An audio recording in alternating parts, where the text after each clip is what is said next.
Thank you, Mr. Cash.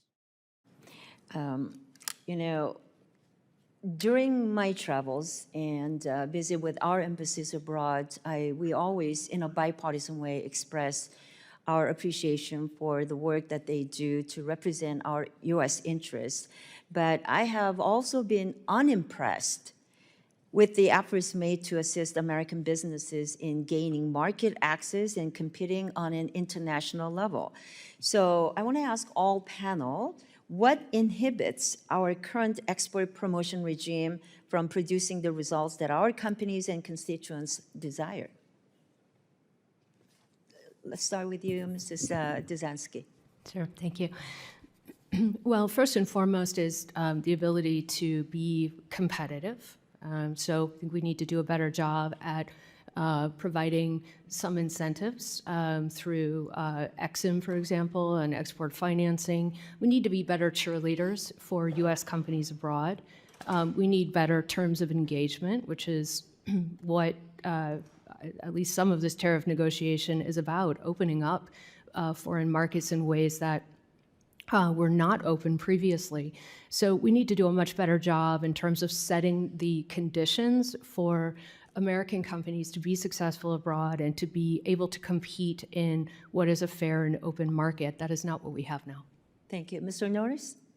Dr. Norris. Yeah, I agree that I think that there's a lot of variation by country teams. In my experience, I think that some countries do this really well and others don't. And so studying that variation, why is it working somewhere, why is it not working somewhere else, would be a useful way to proceed. The thing that I would suggest is you might find in those places where the country teams are really killing it is going to be a very close working relationship with the major industries and sectors and private sector players that have opportunities in their host nations. That's probably not coincidental. Informal mechanisms, a lot of what we're doing today, I think a number of the other panelists have talked about this, we're using these workarounds to get past some of the institutional design failures that we're currently enmeshed in. So that would be something else to kind of pay attention to. Thank you. Ms. Cutler?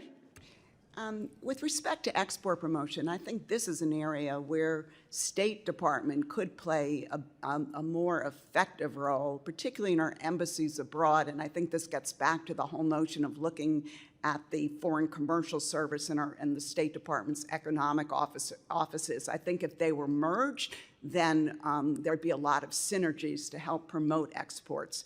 But also, look, we need an infrastructure to help us promote exports. It's one thing just to advise companies, but our companies are competing against financing that other governments are giving their private companies. And again, that puts our companies who are incredibly innovative and competitive at a disadvantage. So I would urge the committee to look at those structures as well. Mm-hmm. Thank you. And just very quickly to agree with all of that and just say that I think, the problem has really been we haven't had a commitment at the highest levels that this is really important for our interest, frankly, in the last couple of administrations. So I think that's the first thing. You need a real commitment from the top, from the president, to why this is important. And then you need finance and you need other removal of legal constraints, like other countries can just go and advocate for a particular company. We can't do that. And there's an argument about that because we don't want to pick winners. But I think there's a way between our approach and the French or Chinese approach that would be more helpful to getting our products and services forward. Sure. Ms. Cutler mentions and then you also, Mr. Goodman, financing is another way. And our committee is also charged with authorizing or reauthorizing DFC. So we will address that issue. But other than, in addition to that, what suggestions do you have to improve our export promotion regime? I want to ask Mr. Norris and Dezenski to also address that as well.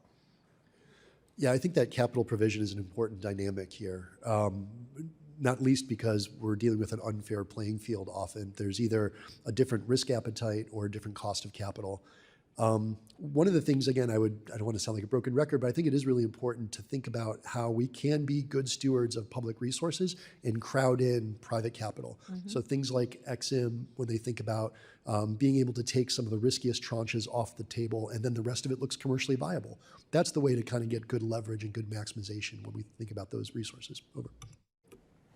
I would just add that I think we need to focus on the U.S. ground game abroad, and that's about bringing together all of the capacities that we have in key markets of interest to us, where we see the big opportunities to expand our manufacturing and export opportunity. There are a lot of them, but we don't really have a game plan. Thank you. Let me now give the podium to